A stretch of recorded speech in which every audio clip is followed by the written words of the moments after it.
Welcome back to the channel, everybody. Today we're going to be looking at the MMA debut of UFC superstar Israel Adesanya. But I don't just want to show you the fight. I want to show you clips of the fight, explain what's happening, and then make sure you have an understanding of why he was successful in his MMA debut, because he was a kickboxer like me prior to becoming an MMA superstar, and then give you tips you can utilize just to be adding things into your training in the gym, so maybe you can start utilizing some of the techniques that helped Adesanya get the win in this debut.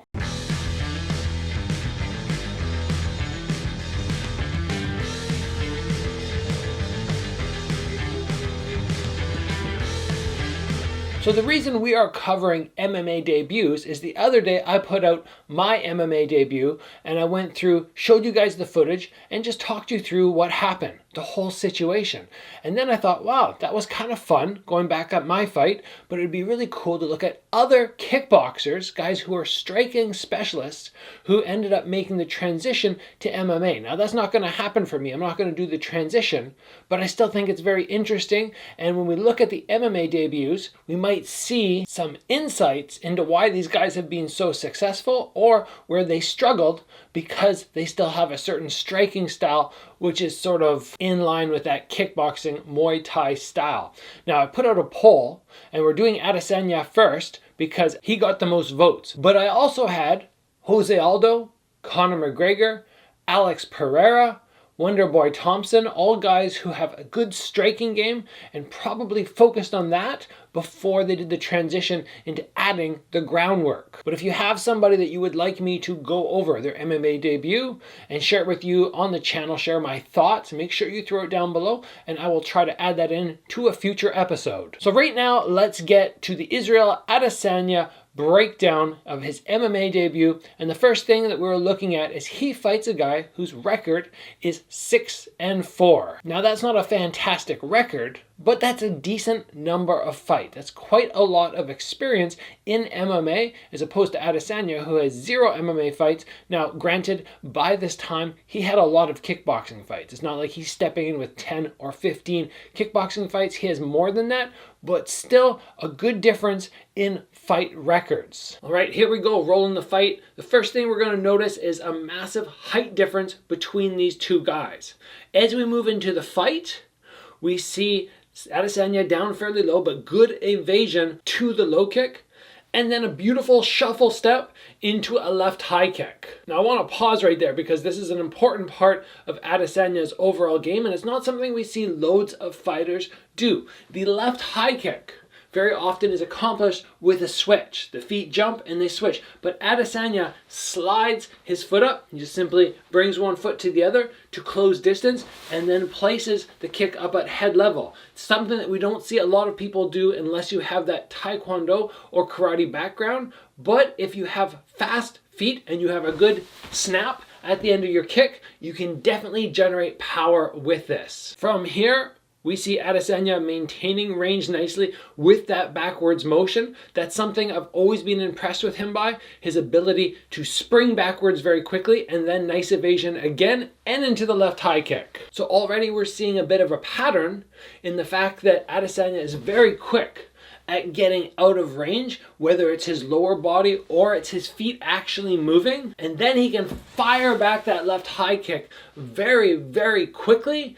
And he's not going for a big power thing where it's slow and it takes a lot of setup time. He just, boom, sets it up, lifts the knee, and fires through. Again, fantastic thing to try and utilize in the gym. From here, we see Adesanya nicely use the jab and get out of range and then take that step backwards. Something I don't do enough of, and I know I'm guilty of this, especially in my MMA fight, is I do not throw and just back up a whole bunch. And that's almost the kickboxing mentality, is we stand very close together, like just outside of punch range. And when somebody throws, you don't not run away, I don't want to call it running, but you don't step backwards. You stand there and you block and you counter. And that's how we have a nice, fast-paced, exciting kickboxing fight. But many MMA fighters with the smaller gloves are taking that step back. It's very smart. It's something I need to add into my training. And if you're hoping to be somebody who's competing in the small gloves, start practicing. Touch,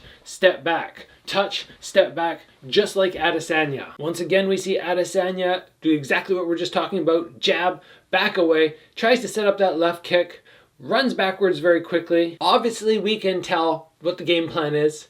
His opponent is trying to get in, trying to go for the takedown or get a big, heavy shot, and Adesanya just wants that range. This makes sense with the height disparity, and obviously the fact that Adesanya probably hasn't done as much groundwork as he does striking. Good evasion again by Adesanya, just pulling back and then into that nice low kick. Keep in mind that if you are a taller fighter, somebody who's very tall compared to your opponents, and you're able to maintain range by keeping people at the end of your jab, hollowing your hips out is a fantastic way to have to not avoid checking all the time, because checking is not terrible, but better off making people miss and not having your shin take the impact. If somebody misses, their weight swings through and they're out of position, and that does leave you the opportunity to counter. Adesanya with a nice jab, but his opponent finally gets a fairly good read on the counter, doesn't land. Spinning hook kick from his opponent.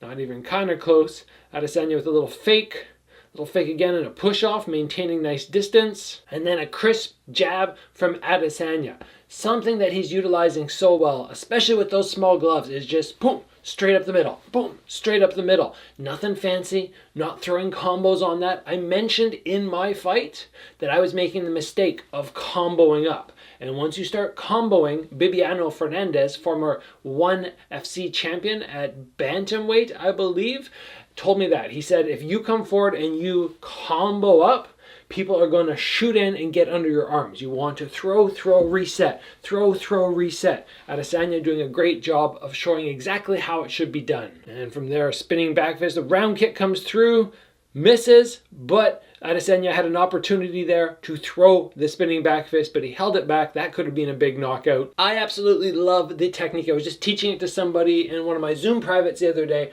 We were talking about the miss and what to do from here. Do you struggle to pull your body back into position? Or do you ride the momentum and come miss into that spinning back fist? If Adesanya just would have stretched his arm out a little further, maybe he could have got that knockdown or that KO. But it doesn't really matter, because in the upcoming clip here, we're going to see him finish the fight. Adesanya throwing some fakes, and then all of a sudden he goes for a flying scissor kick, but the thigh lands. Now he's on his back, ground and pound. Danger for his opponent. He's taking the shots hard, and looks like it should be time to stop it. One big body need to finish off, and that is that. Now we need to look back and see exactly what happened, because when I watched it, I thought, oh, Adesanya just clipped the guy maybe a little bit, but it was more of a slip, and the two guys end up down, and Adesanya is just the one who can elevate and then starts firing punches. But the announcers at one point were talking about a knee landing. I don't think so. Let's check the slow motion replay. And as we look at it, it's kind of more of the thigh that lands, and it's really hard to tell if it was actually damaging and the guy was stunned, or he just lost his balance, went down, and was slow getting up. Either way, very nice win by Israel Adesanya in his MMA debut.